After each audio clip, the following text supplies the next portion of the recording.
Bonjour à tous et bienvenue dans cette nouvelle vidéo sur ma chaîne YouTube. Et on se retrouve aujourd'hui avec cette nouvelle review du dernier épisode de koh Lanta. Alors je prends juste 2 secondes au début de l'épisode pour vous dire que demain sort une nouvelle vidéo sur ma chaîne YouTube à 14 h, qui sera une vidéo qui j'espère vous plaira. C'est une vidéo spéciale pour les 2500 abonnés qu'on a passé depuis déjà un petit moment, mais cette vidéo m'a pris énormément de temps. Il y a plus de 7 heures de montage dessus.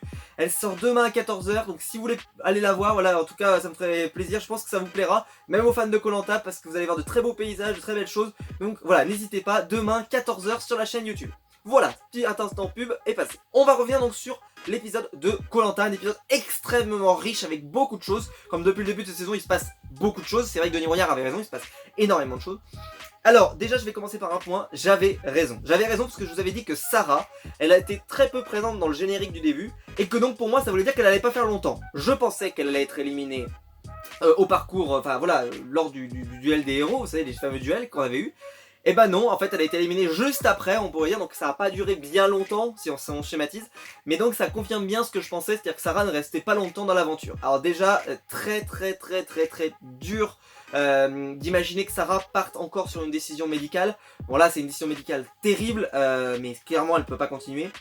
Vraiment ça a été très dur, je trouve que ça a été très dur, et on peut pas dire, pourtant moi je suis convaincu, voilà, je vous avais dit que le retour de Théoura, je vous l'avais dit que j'y croyais et que j'étais sûr qu'il allait revenir, et j'ai même fait une vidéo là-dessus la semaine dernière. Mais là on sent que c'est pas un retour par contre qui est magouillé, parce que clairement s'ils avaient pu faire partir quelqu'un, bah, je pense qu'ils auraient fait partir Benoît, et c'est ce qui se passera d'ailleurs à la fin de l'épisode, qui ressemble encore une fois à un abandon déguisé dans cette équipe, non, on va pas se mentir. Parce que à sa façon de partir, on sent pas que c'est quelqu'un qui s'est rebellé, il a mené aucune stratégie, il y a rien qui, enfin, il a rien fait pour se sauver, hein, vraiment il a tout fait pour se condamner. Et donc Sarah est éliminée, permettant le retour de Théoura. Excellent retour, mais un retour un peu amer par le départ de Sarah, qui clairement est maudite dans koh Lanta, il faut le dire. Dans son premier koh Lanta, elle était partie sur blessure également, une otite de mémoire. Et là, voilà, c'est une hernie, enfin c'est terrible quoi. Vraiment, alors que pourtant je suis sûr que depuis des années, elle n'a jamais eu une seule blessure dans sa vie. Alors pourtant les coachs sportifs, etc.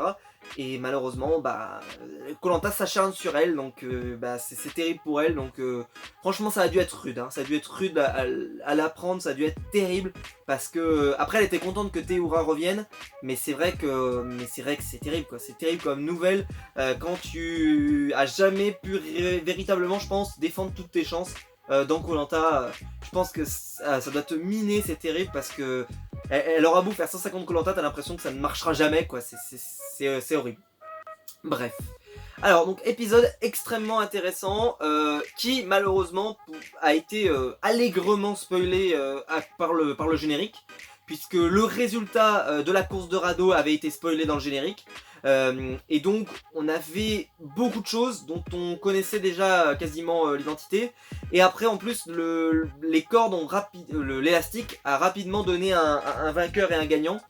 Donc j'étais assez voilà, je ne voyais pas, je trouve que c'est un peu dommage qu'ils spoilent autant dans le générique, c'est un peu dommage. Mais je pense que là dans les prochaines semaines ça va se calmer, parce que très clairement il n'y a plus beaucoup d'images qu'on peut exploiter véritablement.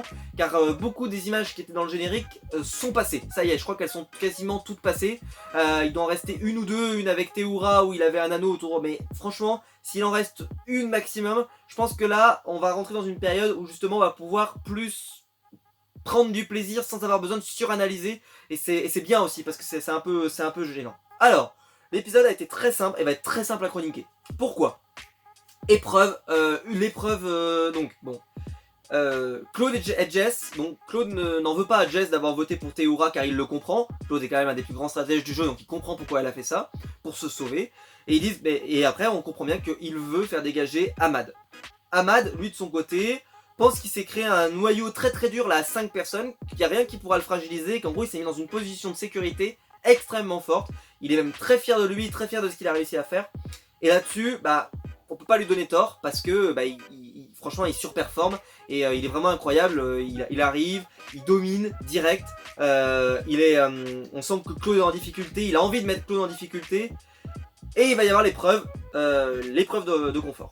Et alors là, l'épreuve de confort, mais Ahmad, dans les épreuves cette semaine, oh, ça a été quelque chose. Oh, ça a été quelque chose, Ahmad. Parce que là, sur les élastiques, il en a pris plein la gueule par Claude. C'était violent, mais c'était violent. Hein. À chaque fois, mais Claude disait purée, mais tu tires sur ta corde, en vrai. C'était terrible. Et alors, mon côté un petit peu pervers me dirait que est-ce que Claude a pas quand même verbalisé, c'est le mot qu'on utiliserait, verbaliser le fait que Ahmad soit nul. C'est-à-dire que même si Ahmad était nul ou pas nul, à ce moment-là, il ne s'attaque que à Ahmad. Il s'intéresse pas à Eric, il s'intéresse pas aux autres, quoi. Il s'intéresse qu'à Ahmad. Et il dit bien, Ahmad, bordel, tire ta corde. Enfin, voilà. Enfin, je pense que c'est également stratégique. C'est pas Claude qui rate le confort là. Oui, c'est décevant, mais il s'en met plein le ventre avec le riz, donc je pense que Claude n'a pas besoin de confort à ce moment-là. Pour lui, en tout cas psychologiquement, je pense pas qu'il est à fond dans cette idée de vouloir un confort. Par contre, déstabiliser Ahmad, je pense que c'est sa volonté d'origine. Et que là, l'occasion était trop belle. Il est clairement... Ahmad n'a pas l'air de pouvoir véritablement utiliser une force phénoménale. Et donc, ben... Claude vraiment pas le rabaisser parce que c'est pas ce que je pense, mais va vraiment mettre en avant qu'il y a un élément faible dans cette équipe, dans ce noyau, et c'est Ahmad. Et ça en l'annonçant publiquement, comme ça devant tout le monde, et en le répétant encore et encore, et bah ça procure des effets. Et ça va procurer des effets d'ailleurs très très rapides au retour. Les jaunes vont gagner. Alors, le montage nous donne l'impression que c'est court, mais en réalité, je pense que l'épreuve a duré très longtemps, très longtemps, et qu'ils se sont rendus compte qu'en gros, ils n'arriveraient pas à attraper le dernier pas vraiment de poignards, mais des dernières petites statuettes qui étaient planquées dans le sol, parce qu'il l'avait mis probablement trop loin, parce qu'on voyait que déjà, dès la 5 ou la 6ème, ils galéraient à fond. Alors, je sais pas s'ils respectent toujours le même écart, est-ce qu'à chaque année, ils se disent, bah voilà, la dernière, elle est exactement à cet endroit-là. Surtout qu'on peut pas imaginer que les jaunes manquent de puissance, et on peut pas imaginer que les rouges manquent de puissance, même si ils se condamnent un petit peu par l'absence de Théoura. Et ça c'est leur problème, c'est eux qui ont fait ce choix, et ils ont fait ce choix en conscience. De l'autre côté, il y a quand même Moussa, il y a quand même Sam, voilà, il y a Sarah. On peut pas imaginer qu'ils manquent de puissance pour attraper le dernier, donc ils n'arrivent pas à attraper le dernier, c'est un peu terrible. Après, quand même, j'ai envie de le dire parce que j'ai été très dur avec Benoît ces dernières semaines. Benoît, bah, sur l'épreuve, il s'est défoncé, il s'est donné à 200%. D'ailleurs, on le voit à un moment, ouh je me suis dit, ah, Théoura, tu vas revenir. Ça y est, c'est la porte de sortie. Et puis, bah non, il s'en est remis. Parce qu'il a mangé après, et voilà, ça allait beaucoup mieux. Mais c'est vrai que d'un coup, ça rappelle un peu Wafa, pour ceux qui se souviennent à l'époque. Wafa, quand elle se donnait à 200% sur une épreuve, direct derrière, elle faisait elle tombait par terre. Je sais plus, je crois qu'il y a un épisode dans lequel elle est exactement dans la même situation que Benoît, et elle arrive, et t'as Denis Brouillard qui lui dit un truc, et boum, elle tombe d'un coup au sol, et bah Benoît c'est un peu pareil. Donc voilà, c'était pas trop grave, hein, c'est juste un étourdissement, ça a rien de... Mais ça prouve à quel point il s'est donné à 200%, et pour une fois, bah, je trouve qu'il a rien à... Enfin voilà, il avait rien à se reprocher. Pour moi ça reste le plus faible, hein, mais au moins, bah, je pense qu'il peut être fier d'être parti sur cette image, Benoît. Donc c'est parce qu'après il partira à la fin de l'émission, mais je trouve que c'est bien. Il a fait une dernière émission qui, je trouve, rehausse un peu son aventure, même s'il y a eu des passages où voilà, c'est vrai que moi j'ai jamais confiance en Benoît en termes d'efficacité, mais bon, au moins il a donné son maximum sur cette épreuve, et s'il devait partir aujourd'hui, ce qui va arriver, bah il a pas de regret à avoir. Et ça fait, je pense que ça fait plaisir aussi pour lui, parce que il va pas se dire ouais j'aurais pu faire ça comme ci comme ça. Non, franchement il s'est donné à 200%. Après voilà, on voit vraiment, lui il a amaigri, lui il a vraiment été amaigri rapidement, ce qui est le cas de aucun rouge pour le moment, qui est vraiment pas, pour l'instant il n'y a pas du tout d'amaigrissement chez les rouges. Chez les jaunes par contre il y a vraiment, on sent que les conditions sont quand même plus dures, hein. C'est quand même plus rude. Et donc après l'épreuve de confort, donc qui va leur permettre d'aller dans un village, on va donc avoir la visite d'un village. Et dans cette visite, on va placer plein de choses qui sont hyper intéressantes. Déjà, je vous avais dit des choses, et je vais revenir dessus parce que je pense que je me suis trompé. Je vous avais dit que Inès, pour moi, et Benoît pouvaient faire une alliance qui me semblait intéressante. Sauf qu'en réalité, je me suis rendu compte que dans cette équipe, il n'y a pas d'alliance pour l'instant. Parce qu'il n'y a pas de stratégie. Je pensais naïvement, moi personnellement, qu'ils allaient vouloir virer Sam. Sauf qu'après, en fait, ils ont eu moins en moins de reproches à faire à Sam, puisque Moussa l'a pris sous son aile, etc. Et donc en réalité, on s'est retrouvé avec une équipe ensemble, de tout le monde, qui s'est réunie autour de Moussa. Ce qui fait qu'Inès aussi s'est retournée autour de Moussa, donc Sam était on va dire, protégé. Pour moi, Régis est également protégé, pour moi. Et de l'autre côté, Nawel, Inès, Nawel, voilà, on fait quand même un duo très fort. On pourrait même étendre à toutes les filles qui ont fait un trio très très fort. Et donc au final, bah, le seul qui rentrait pas dans ce noyau, il y a Sam, mais Sam est protégé par Moussa, et donc il restait avec Benoît. Et donc Benoît était plus ou moins condamné. Après, personne n'a vraiment cherché le collier d'immunité, donc Benoît ne l'a pas cherché. Donc il a rien fait, comme je vous l'ai dit, vraiment, personne n'a fait quoi que ce soit pour essayer de s'en sortir. C'est un peu malheureux, mais c'est comme ça. Et donc Benoît sera éliminé à la fin de l'émission. Mais c'est pour dire que l'épisode entier va aussi justifier que Sam est mieux intégré quand même dans cette équipe. Alors, hein, on a vu la bande-annonce du prochain épisode, c'est à revoir. Mais Benoît, et là, il me rappelle énormément Phil. Et là, Sam, on dirait Phil. On dirait Phil. Mais un fil énervant. Mais en stratégie, je pense que ça va devenir un Phil. C'est-à-dire, on va jamais suivre ses stratégies. Il va voter pour aucun, il en a rien à foutre. On va être rouge, jaune, rouge, rien à faire. Ça va être, on va littéralement, stratégiquement, Sam, ça va être impossible de le suivre, je pense, dans la possibilité du jeu. On va halluciner. Tous ensemble, on va... Chaque semaine, je vais vous dire, mais qu'est-ce que fait Sam comme vote? Ça se trouve, Sam, il va même voter en désaccord avec les autres. Il va voter des trucs que personne d'autre ne vote. Enfin, ça va être étonnant. Je pense que les votes de Sam vont être étonnants. On a donc Moussa, qui, on le remarque d'ailleurs, est très bien intégré dans cette équipe. Sarah également. Enfin, en fait, c'est une équipe qui vit bien, quoi. C'est une équipe qui vit bien. Ils ont juste un élément qui est un peu faible. Mais elle vit bien, cette équipe. Elle est... Voilà, il n'y a pas vraiment... C'est pas gangréné par de la stratégie. Et d'ailleurs, on a vu leur réaction quand Théoura est partie. Et c'est vrai que c'était une réaction terrible pour Moussa, pour Sam, pour Sarah également. C'est vrai que c'était rude. Et Claude d'ailleurs prend la parole et dit bah voilà, oui, Théoura est partie. Pour moi, ils ont fait une erreur. Mais voilà, on verra bien si on va le payer. Et ils vont le payer directement derrière. Et c'est pour ça que je pense qu'aujourd'hui, toutes les interviews qu'on fait par Denis Brognard ont été un peu très orientées quand même. On était très orientés contre Ahmad et très orientés pour glorifier Théoura au passage. Et donc, justifié par lien que Ahmad a fait une erreur. Et ça a été vraiment martelé. Théoura reviendra à la fin de l'émission, mais j'en parlerai après. Derrière, on va avoir une nuit extrêmement difficile avec de la pluie. Et alors là, la phrase magique de Sam il se réveille. Les autres, ils ont galéré toute la nuit. Le mec il a dit, bah moi j'ai dormi. Ah bah moi je dormais bien, j'ai vu des gens qui s'agitaient avec 2-3 gouttes d'eau.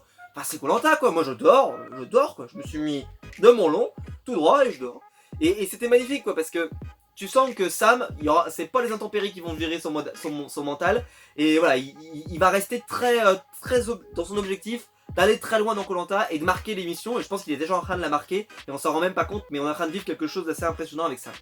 Tout le monde est un petit peu difficile et c'est là qu'on se rend compte que rapidement on voit ceux qui ont un mental et ceux qui l'ont pas. Inès par exemple, la pluie, elle a eu du mal. Qui c'est que d'autres que je pourrais vous citer qui a eu du mal? Alors Folien par exemple a très bien résisté à la pluie. Lui par exemple il a dit bah oh, il a fait comme ça un peu. Bah ouais, bah il y a de la pluie, qu'est-ce que vous voulez qu'on y fasse? Voilà, on le sait quand on signe. Alors, il faut savoir que Folien a déjà participé à Koh-Lanta, puisqu'il fait partie des 2 candidats qui ont déjà participé à Koh-Lanta, c'est Sam et Folien. Donc peut-être qu'il y avait déjà eu de la pluie à son époque, donc peut-être aussi il est un petit peu plus habitué. Qui d'autre ne s'était pas vraiment... Après, Eric s'en est pas trop plaint également. Ahmad, lui par contre, il était... Mais alors il avait une tête, t'avais l'impression qu'en gros il avait pris la nuit, enfin c'était terrible. Donc c'est là où tu te rends compte quand même que c'est pas joyeux. Ensuite, on avait Benoît. Alors Benoît, il était au 436e dessous, il en pouvait plus. Enfin, tu sentais qu'il était vraiment atteint physiquement. Delphine, c'était pas terrible non plus. Alexandra, on verra. Ah oui, c'est Charlotte. Charlotte, elle était limite d'abandonner, ce qui donne une idée. Mais parce que ça, je vous vois tout de suite arriver et dire ouais, Charlotte, elle a pas de mental, etc. Il faut savoir que Tiffany avait fait exactement la même chose et pourtant elle est allée en finale, Tiffany. Donc attention à des idées préconçues en disant ouais, c'est pas une bonne aventurière, vous voyez, il y a eu 2-3 gouttes de pluie, hein. Méfiez-vous. Tiffany, elle est arrivée en finale. Je dis pas qu'elle va arriver en finale, hein. Je dis juste que c'est pas parce que vous avez un petit coup de mou à cause de la pluie, qui doit être terrible à vivre, mais il n'y a pas la pluie tous les jours, heureusement. Il y avait eu un Koh-Lanta, il y a eu beaucoup de pluie. Mais celui-là, espérons qu'on n'ait pas trop, parce que c'est vrai que c'est terrible quand ils ont que de la pluie, mon dieu, c'est l'angoisse. Et ben, Charlotte, je trouve qu'elle a vachement galéré, et on sent que ça l'a atteint. Mais elle s'est remise dans le jeu, et Tiffany, elle a fait exactement pareil. Elle pleurait un petit peu, enfin, ouais, elle était chagrinée. Tiffany, elle pleurait carrément. Elle était limite, elle disait pourquoi je m'inflige ça, quoi. Pourquoi j'ai signé pour ça. C'est vrai que c'est une question qu'on pourrait se poser quand on signe pour Koh-Lanta. On sait qu'on va prendre la pluie, on sait que ça va être difficile. Mais entre le savoir et entre le vivre, c'est très différent. Donc c'est vrai que Charlotte peut avoir ce côté un peu décevant, mais il faut savoir que ça peut tout à fait changer, parce qu'il suffit là qu'elle enchaîne 10 jours de beau temps, ça lui traversera plus du tout l'esprit, elle va se remettre dans le jeu, et d'ailleurs elle s'est remise dans le jeu directement derrière. Nawel, ça avait l'air d'aller aussi, mais c'était un peu atteint. Bref, et puis Claude, lui, alors lui, Claude, lui rien à faire, hein. Lui, Claude, vraiment magnifique. Alors, avant donc l'épreuve d'immunité, il y a la construction du bateau, enfin du radeau. Mais Denis Brognard place entre la poire et le dessert. Oui, bah alors, il y a des colliers d'immunité qui sont cachés. Ah bah dis donc, hein, c'est pas la prod qui veut sauver Claude et Jess. Hein, alors ça, vous voyez qu'en plus il y a que Claude et Jess qui cherchent les colliers. Donc limite, avec une caméra qui est posée devant le collier comme ça, limite à dire « Et il est là. Il est là !» Limite, les gens, les teubés quoi. Là, oui il est là, regardez il est là. Je vous le montre quoi, la caméra était limite penchée sur le sol, enfin c'est terrible. Vous pouvez pas me faire croire que Jess l'a pas vu parce que on la voit même pas dans le champ et tout, mais moi, enfin, c'est tellement visible que c'est terrible. Bref, Claude en tout cas, donc ils trouvent tous les deux un collier, sauf qu'on apprend, et alors là j'ai vérifié parce que j'étais pas sûr, je l'avais dit sur Twitter, il m'avait dit bah le collier il sert à rien au final, puisque ça servait que jusqu'à la réunification. Attention, si, ça sert jusqu'à la réunification, conseil inclus. Donc, ça veut dire qu'il peut qu'en servir une fois. Donc ça veut dire que ce collier sera sorti la semaine prochaine lors du conseil, si jamais Jess et Claude sont encore là et qu'ils n'ont pas été éliminés lors du conseil, des ambassadeurs, pardon. D'ailleurs, je vous en parlerai parce qu'il y a quelques petites rumeurs que j'ai lues, il faut que je vous en parle à la fin. Claude va donc profiter de ce temps, donc il va récupérer le collier, mais entre-temps, il va surtout faire un travail de sape pour souligner les faiblesses et les difficultés qu'a eu Ahmad dans le jeu. Et en disant que justement, mais c'est pas comme ça qu'on va gagner, c'est pas comme ça qu'on va aller loin, c'est pas en éliminant les forts que vous allez pouvoir vous projeter loin, et on n'y est pas encore à la réunification. Je pense que Claude s'imaginait pas du tout que la réunification serait aussi rapide, et même moi d'ailleurs je suis assez déçu, je ne comprends pas qu'il fasse la réunification aussi vite, je trouve que c'est vraiment dommage. Ils sont trop nombreux encore, ils sont beaucoup trop nombreux, ils vont être hyper nombreux là sur la même île, ils vont être à 14, c'est effrayant quoi, pourquoi elle arrive aussi vite? Il aurait fallu attendre un petit peu, attendre peut-être encore 2 semaines, donc comme ça on aurait été à 12 sur la même, là ils vont être à 14, enfin, déjà question nourriture, question place aussi, à 14 comment tu te mets sous une tente, enfin je trouve que c'est trop tôt, le jeu, en plus moi j'aime bien la partie en équipe parce que je trouve que c'est là où la partie elle est plus intéressante, parce qu'il y a des vraies stratégies d'équipe, il y a le sportif rentre plus en compte, etc. Et je trouve vraiment dommage que ça ait lieu maintenant, je l'ai mis sur Twitter, j'ai dit vraiment dommage, j'aurais aimé que ça dure au moins encore 2 semaines, au moins 2 semaines, pour qu'on arrive à 12. Après, je comprends des fois qu'il y a des réunifications qui arrivent très tôt, parce que des fois il y a un énorme écart. Là, il n'y a pas de raison, ils sont encore à 7-7. Ils sont pas parce qu'il y avait eu une année où ils avaient même, tellement il y avait d'écart, ils avaient dû remixer les équipes, enfin voilà, il y avait plein de magouilles pour essayer de faire en sorte que le jeu puisse durer plus longtemps, mais là, en gros, en 4 semaines, on passe à la réunif, quoi. Je trouve ça court, quoi, je trouve ça trop court, il fallait au moins 2 semaines de plus, c'est vraiment dommage. Parce que ça veut dire que le jeu va tout de suite rentrer dans des stratégies individuelles, et je trouve ça un peu dommage, parce que Koh-Lanta c'est aussi un jeu d'équipe, et j'aime bien le côté jeu d'équipe moi. Et je trouve ça dommage que ça disparaisse dès maintenant, parce que voilà, je trouve ça dommage. Et donc ensuite on a le radeau, et le radeau donc qui va être construit, donc alors Claude sait bien faire le radeau. Y a Folien qui se met en avant également et qui dit bah moi aussi j'ai quelques connaissances, donc j'ai envie de prouver que je sais faire un radeau. Et de l'autre côté il y a Sam qui lance la construction du radeau tout seul, mais tout seul en utilisant tout le monde. Et alors c'est vrai qu'il demande l'avis de personne, mais en fait la personne n'a vraiment d'avis. Alors d'ailleurs très très bien joué, parce que là par exemple il n'y a pas eu de piège. C'est là qu'on voit la grosse différence avec ce que je vous avais dit au début avec le piège d'Inès. Là il n'y a pas de piège, parce que là il arrive, tout le monde arrive et dit est-ce qu'il y a quelqu'un qui a une idée? Tout le monde dit je n'ai pas d'idée. Ça m'arrive, dit bah moi voilà, je sais faire, je peux vous apprendre, enfin, j'ai une idée. Et donc bah, tout le monde dit ah il a une idée, allez hop on le suit, c'est le général, on le suit.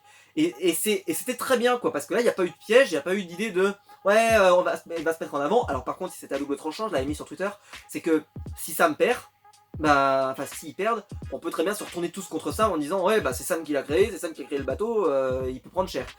Mais j'espérais quand même que non et qu'ils avaient un peu de jugeote parce que de toute façon personne n'a proposé une autre idée de toute façon. Donc c'est vrai que il n'y avait pas de raison de virer Sam, mais des fois vous savez, des fois ça se joue à pas grand chose, à une stratégie, ça se joue sur un petit détail. On l'a vu avec Ahmad sur Théoura, voilà, ça se joue à des pas grand chose des fois et hop, bah, ça se déclenche et bah, tu peux te retrouver éliminé. Sam va donc construire le radeau. Alors les deux radeaux me semblaient très bien personnellement. Par contre, pour Sarah, il était beaucoup trop gros celui de Sam, et donc il serait pas du tout maniable. Alors, j'ai une question, est-ce que vous avez vraiment eu le sentiment, en le regardant, que celui de Sam était moins maniable? Je suis pas sûr. Moi j'ai quand même eu l'impression que c'est surtout qu'il manquait un peu de bras. Parce que Moussa, qui est quand même l'homme fort, avait vraiment du mal. Je sais pas, il était mal positionné, il pagayait pas vraiment, pas terriblement. Sam se donnait à fond, mais il reste que Sam. Benoît, il peut pas, enfin voilà, il a pas beaucoup de force et il est un peu, voilà, il était fatigué. Donc, tu sens que cette équipe, il y avait Inès, ils ont quand même de la force. Ils l'ont prouvé la fois précédente. Mais là, j'ai senti que c'était pas aussi fluide. Est-ce qu'ils étaient bien coordonnés? Enfin, je pense qu'il y a eu une communion de facteurs. Et je suis pas sûr que ce soit uniquement le radeau. Donc, pour Sarah, donc, ne participe pas à la confection du radeau. Et elle se doute qu'elle va partir parce qu'une hernie, je suis pas médecin, mais une hernie ça se soigne avec une chirurgie, ou je sais pas trop avec quoi, mais ou avec du kiné, j'en sais rien, mais en tout cas c'est pas possible de pouvoir continuer parce que je suppose qu'elle pouvait même pas se plier, enfin je suppose, c'était terrible quand elle a montré le truc là, j'ai fait oh qu'est-ce que c'est que ce morceau d'os ou je ne sais quoi là qui sort, je suis pas médecin, mais mon dieu, j'ai fait qu'est-ce que c'est que ce truc qui sort là, ah c'est pas beau du tout. Et donc Sarah, elle va voir le médecin, et le médecin lui dit vous pouvez pas continuer l'aventure, boum, terrible. Et là Claude se met à pleurer, deuxième pleur de Claude en 2 semaines. Alors je vous avais dit dans mon top de mes aventuriers que je disais que Claude ne m'avait pas encore touché. Ce saligo, il va venir premier de mon classement en une saison. C'est un saligo quand même, hein. J'ai fait mon classement, mon top, il y a très peu de temps, et ça se trouve, il va passer premier quoi. Bon, je reste avec mon fil, mais quand même Claude quoi. Là, Claude, je trouve, il est devenu de plus en plus attachant. Il a gardé ce côté stratège, côté volontaire, etc. Et je suis hyper content de voir ce que ça va donner dans les prochaines semaines. Parce que là, en plus, avec la réunif, c'est-à-dire qu'on va avoir Claude contre Théoura, le fight. Avec, on va pouvoir ajouter du Sam et du Moussa là-dedans. Ça va être quelque chose, les semaines prochaines, ça va être quelque chose. Donc, le radeau va être remporté par les rouges. Qui avaient donc potentiellement un meilleur radeau, et je trouve qu'ils étaient aussi plus coordonnés, et je sais pas, ils avaient l'air, je sais pas moi, plus motivés, plus dans le, voilà. Alors Moussa, Ahmad, pour moi il rame quasiment pas, enfin c'est terrible, donc c'est pour ça que je pose la question de Moussa avait l'air de galérer, et de l'autre côté Ahmad avait l'air aussi de galérer un peu et de pas être, voilà. Donc je sais pas, j'ai l'impression que ça s'est joué un peu à des détails et que malheureusement les jaunes n'étaient pas capables de gagner cette épreuve et donc ils perdent l'épreuve. Mais ils entendent qu'ils vont recevoir donc Théoura dans leur équipe, ce qui est un élément extrêmement fort, mais ils pourront quasiment pas en profiter puisque c'est la réunif. C'est vraiment dommage. Pourquoi avoir mis la réunification maintenant? Putain, TF1 quoi, pourquoi? J'arrive pas à le comprendre. Quelle est la raison pourquoi vous décalez pas de 2 semaines? Alors il va me dire les épreuves sont prévues depuis longtemps et donc c'est-à-dire qu'après si les épreuves sont individuelles, elles sont individuelles. Je sais pas, moi vous pouvez mettre une épreuve où ils doivent bouffer des choses, ça peut être une épreuve en équipe, c'est pas forcément une épreuve individuelle, même si ça se prête bien à l'individuel. Vous pouvez faire, je sais pas moi, enfin, ils ont tellement de trucs, des épreuves qu'ils ont faites depuis des années qu'ils doivent avoir encore du matériel. Donc je trouvais ça un peu dommage qu'ils le fassent tout de suite maintenant là. Ah là là, j'étais déçu, j'ai dit c'est pas possible. Donc les jaunes perdent. Les rouges de leur côté, ils vont retrouver leur camp et on les voit plus trop. On ramène un petit peu le côté, donc je vous l'ai dit, donc Claude et Jess ont trouvé un collier, donc qui ne pourra servir que pour le conseil de la réunification. qui peut être très intéressant pour Ahmad par exemple, mais c'est à double tranchant, j'en parlerai tout à l'heure. Et de l'autre côté, personne n'a trouvé le collier parce que personne ne l'a cherché, donc on n'a pas de nouvelles. Et on a bien compris que les filles, alors là, attendez, comment elle s'appelle? C'était magnifique, parce qu'il y a cette phrase, mais c'est peut-être top 2 ever. C'est Delphine qui arrive et qui dit « Ah mais moi de toute façon, je suis pas un mouton. La semaine dernière, c'était le berger, Ahmad. C'était le berger. Il y avait les moutons et le berger. » Donc quand elle a commencé à dire « Moi je suis pas un mouton. » La semaine dernière, le berger, j'ai envie de dire, avec les moutons. C'est quand même quelque chose. Je sais pas ce que vous en pensez, mais alors moi personnellement, j'étais mort de rire. J'étais plié quand elle a dit cette phrase. J'étais plié. Donc bref, les rouges on va plus trop les revoir puisque ce n'est plus eux qui sont concernés par le conseil. Alors question existentielle par exemple, est-ce qu'ils auront fini le riz? Parce que vu qu'il s'est passé très peu de jours, alors c'est vrai qu'ils en bouffent vraiment beaucoup, mais je suis pas sûr qu'il l'ait fini, donc je pense qu'il va en rester, j'en sais rien, on verra. Mais c'est vrai qu'à mon avis ils en ont pris comme il faut quoi. Et du côté des jaunes, là ça va pas se complexifier parce qu'en réalité il n'y a pas de stratégie qui va se mettre en place. C'est un peu tout le monde vote pour qui il veut. Si jamais tu as envie de voter pour un tel, pour un tel, pour un tel. Et là on comprend, avec une discussion entre Benoît, Régis, c'est ça, Benoît, Régis, qui c'est qu'il y avait d'autre dans cette discussion? Je crois qu'il y avait Benoît, il y avait Régis. Je me demande s'il n'y avait pas Moussa aussi. Bref. Qui étaient en train de discuter et en fait ils se rendent tous compte en gros que c'est les filles qui vont décider parce qu'elles ont créé un trio très fort avec Moussa et que les quatre, s'ils se mettent d'accord en gros pour un nom, et ben ça va être compliqué de pouvoir réagir parce qu'on n'est plus que trois, enfin même si on faisait une alliance avec Sam, Benoît et Régis par exemple, je sais pas, pour virer quelqu'un d'autre, c'était quasiment impossible parce qu'il faudrait ramener Moussa quoi. Donc ça demandait beaucoup d'efforts et au final, comme je vous l'ai dit, vu que Benoît, franchement il était tout désigné, au final ils n'ont pas fait un faux suspense parce que tu sens que, voilà, stratégiquement parlant, il fallait voter Benoît. Ceci étant dit, je vais quand même revenir sur ce qu'a dit Sam devant la caméra où il dit « Moi je vais peut-être voter Benoît ou Inès ». Ce qui prouve qu'Inès n'est pas forcément aux heures de santé et pas forcément la plus active en ce moment sur le camp. Ce qui peut lui jouer peut-être des tours dans la suite, j'en sais rien, on verra. Est-ce qu'elle a une position aussi stable que prévu? Donc le conseil va avoir lieu. Théoura rejoint l'équipe et là conseil absolument orienté sur deux choses. La glorification et le questionnement sur Sam, qui est est-ce que Sam a changé, est-ce que Sam est mieux qu'avant, etc., etc. Comme ça, on présente Sam sur un beau jour, comme ça on est sûr qu'il va pas être éliminé. Et Théoura, qui lui par contre va en profiter pour présenter d'un côté très sombre de Ahmad, le côté stratège, le côté je suis nul et j'ai envie d'aller jusqu'à très loin, Inès qui lui met un petit tacle glissé par derrière et qui lui arrache la jambe, magnifique, enfin un très bon conseil, qui n'a pas duré trop longtemps parce que comme je l'ai dit il n'y a pas vraiment de suspense, mais c'est bien, c'était un bon conseil et l'arrivée de Théoura clairement servait à une chose, à ce moment là du conseil, à préciser à tout le monde qu'en gros Ahmad c'est le gros stratège d'en face et que peut-être il va falloir s'en débarrasser. Le truc c'est que justement vu que c'est le gros stratège d'en face et qu'on sait qu'il va y avoir les ambassadeurs, ça peut être également une information extrêmement intéressante pour la suite de l'aventure. Et personnellement j'ai hâte de voir ce que ça va donner pour la réunification, même si je trouve qu'elle arrive trop tôt.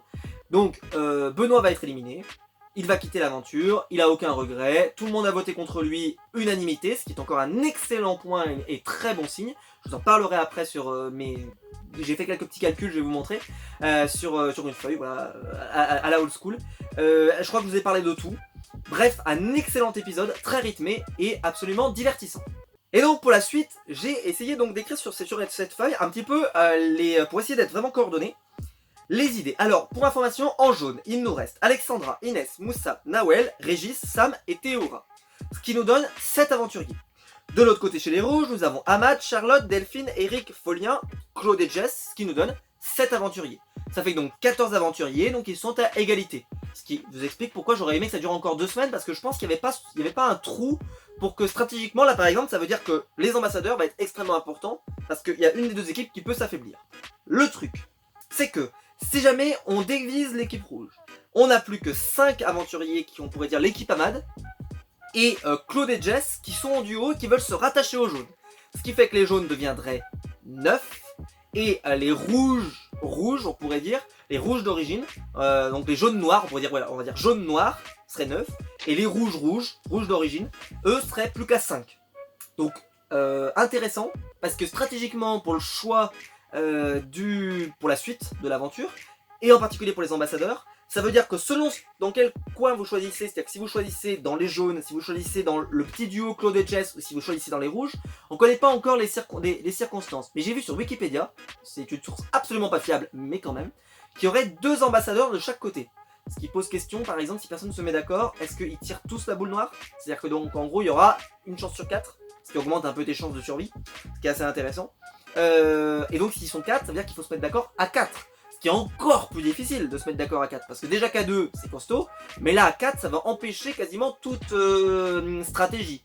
Et surtout s'il y a Ahmad dans les 4, parce que si jamais il n'y a pas Ahmad, on pourrait dire que s'il y a Claude ou Jess, ils peuvent très bien proposer le nom de Ahmad pour le punir. Et que si de l'autre côté, ils ont... Alors le truc que je voudrais pas voir, je vous le dis tout de suite maintenant, c'est en gros les héros et les héros. C'est-à-dire les 2 héros et les 2 héros qui se mettent d'accord. Parce que j'ai pas envie que les 2 héros choisissent quelqu'un, enfin ça leur donnera une mauvaise image, et c'est pas l'idée que je veux défendre. Même si Claude, je pense que ça lui posera pas de problème, parce qu'il aimerait bien se venger de Ahmad. Mais j'aimerais bien que ça soit comme d'habitude, c'est-à-dire on vote pour envoyer quelqu'un de l'autre côté, quelqu'un de l'autre côté, pour que ça soit vraiment plus sympa. Enfin moi je trouve, et je trouve dommage que ça soit pas un 1 contre 1, mais j'ai eu l'information sur Wikipédia, je peux pas me confirmer que c'est vrai. Je vous dis juste, est-ce que, voilà, la fiche disait c'est la réunification, et surtout disait, il serait à 2 et 2 ambassadeurs, donc 2 d'un côté et 2 de l'autre, ce qui ne me convient pas. Maintenant, ce que je vous ai dit, donc en gros on serait à 9-5 ou 7-7, si on reste comme ça. Sauf que, de l'autre côté, moi j'estime que l'équipe jaune, on pourrait également la diviser en 2 groupes. Il y aurait Alexandra, Inès et Nawel, qui serait un groupe de 3.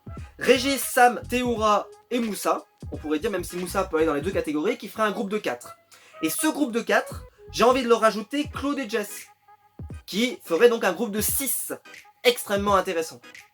Donc ce groupe de 6, il y aurait donc, je répète, Régis, Sam, Théoura, Moussa, Claude et Jess, qui nous ferait un groupe de 6 extrêmement intéressant. Sauf que, si jamais là je rajoute Alexandra, Inès et Nawel au groupe Ahmad, Charlotte, Delphine, Eric et Folien, ils finissent donc à 8, et ce qui fait 8 contre 6. Et là ça change complètement le jeu, et ça devient les aventuriers contre les héros, avec Sam on pourrait dire, si on veut vraiment, avec Sam et les personnes qui lui sont proches en gros, et voilà, ça pourrait être intéressant. Le truc, c'est qu'on a vu que les jaunes étaient très soudés et très solidaires, donc j'ai envie de dire, je pense que ça peut pas exister tout de suite. Mais est-ce que dans la suite, ça peut pas exister?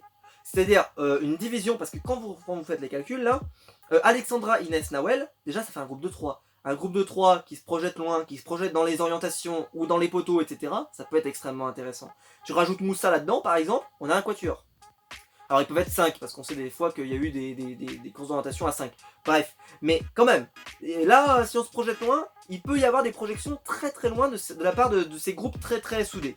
Et il va falloir que quelqu'un soit éliminé la semaine prochaine. Alors, le candidat tout désigné, c'est Ahmad. Si Ahmad perd, donc, mettons qu'Ahmad soit éliminé. Mettons. Ils vont donc se retrouver à 7 contre 6. 7 contre 6. Sauf que, comme vous l'avez retenu tout à l'heure, Claude et Jess possèdent un collier d'immunité. Ce qui veut dire que si jamais il y avait un vote, mettons, contre Moussa ou contre Théoura ou autre, peu importe, ils sont donc à 6, ils sortent le collier, parce qu'ils peuvent le transmettre, ils sortent le collier, et là, on termine à 6 contre 6. Ouais, je sais, là je vous ai peut-être perdu, mais en gros, on peut terminer la semaine prochaine à 6 contre 6, avec 2 blocs qui ont déjà explosé question couleur. J'y crois pas trop parce que je pense que les jaunes vont rester soudés. En tout cas je l'espère. Mais au moment où je vous dis ça, il y a Sam qui apparaît donc dans le pré-générique, enfin le générique de fin vous savez, et qui dit je vais pouvoir enfin enlever cette saloperie de bandeau là parce que j'en ai plus rien à faire. Donc je vous l'ai dit tout à l'heure, je pense que Sam, ses votes, ça se trouve, il va pas du tout rentrer dans les stratégies. Et donc on va peut-être avoir que Régis, Théoura, Moussa, Claude et Jess, ça fera qu'une alliance à 5. Sam sera un peu le fil, c'est-à-dire qu'il va un peu à gauche, à droite, pas de couleur, rien à faire. Il suivra aussi bien, il suivra ce que son cœur lui dit, et il aura pas de stratégie. Et est-ce que les gens voteront contre lui? Ben on sait pas, parce que c'est vrai que ça peut être un peu la victime désignée parce qu'il a pas d'alliés. Mais de l'autre côté, ça avait porté chance à Phil parce que justement il avait pas d'alliés. Et donc il y avait personne qui lui en voulait, il était pas dans des stratégies mauvaises, etc. Donc à voir. En tout cas, la suite du jeu peut être extrêmement intéressante, mais j'aurais quand même aimé qu'on ait encore au moins 2 émissions en équipe. Voilà. J'espère que ma review vous a plu, j'espère que vous avez plein de théories sur qui va être éliminé la semaine prochaine. C'est vrai qu'Ahmad semble le tout désigné, c'est certain. Après, il y a aussi Théoura qui vient de revenir. Est-ce que par exemple, on peut estimer que Théoura, ça serait juste de l'éliminer? Moi j'y crois pas parce qu'on a vu qu'il avait l'air de jouer plus loin dans le jeu. Après, c'est vrai qu'il semble... Ahmad semble tellement le candidat désigné que ça semble logique. Après, est-ce que Sam, par exemple, est-ce que Inès, par exemple, qui n'aime pas forcément Sam, en tout cas qui n'a pas tissé de lien, si elle est choisie, est-ce qu'au lieu de mettre son nom, elle va pas essayer de mettre le nom de Sam, ou est-ce que ça va se jouer à la boule noire? Et alors dans ce cas-là, c'est impossible de prévoir, parce que là ça va dépendre de qui va être choisi aux ambassadeurs. Bref, j'ai hâte de voir ce que ça va donner. Parce que je pense que ça va être un épisode absolument... De toute façon, les épisodes de réunification sont souvent extrêmement riches et extrêmement denses. Donc j'ai hâte de voir ça. Voilà, j'espère que la vidéo vous aura plu. Si c'est le cas, vous pouvez la liker, vous pouvez vous abonner, vous pouvez la partager. Si jamais vous voulez partager ces vidéos pendant cette période où nous sommes un peu tous chez nous, eh bien, n'hésitez pas à leur donner ça pour qu'ils puissent se divertir en ce moment. Vous pouvez faire un tour dans le lien YouTube qui est dans la description, c'est pour me soutenir. Et n'oubliez pas de venir me voir demain sur la chaîne YouTube à 14 h pour la vidéo spéciale des 2500 abonnés. Et on se retrouve donc demain à 14 h. Ciao!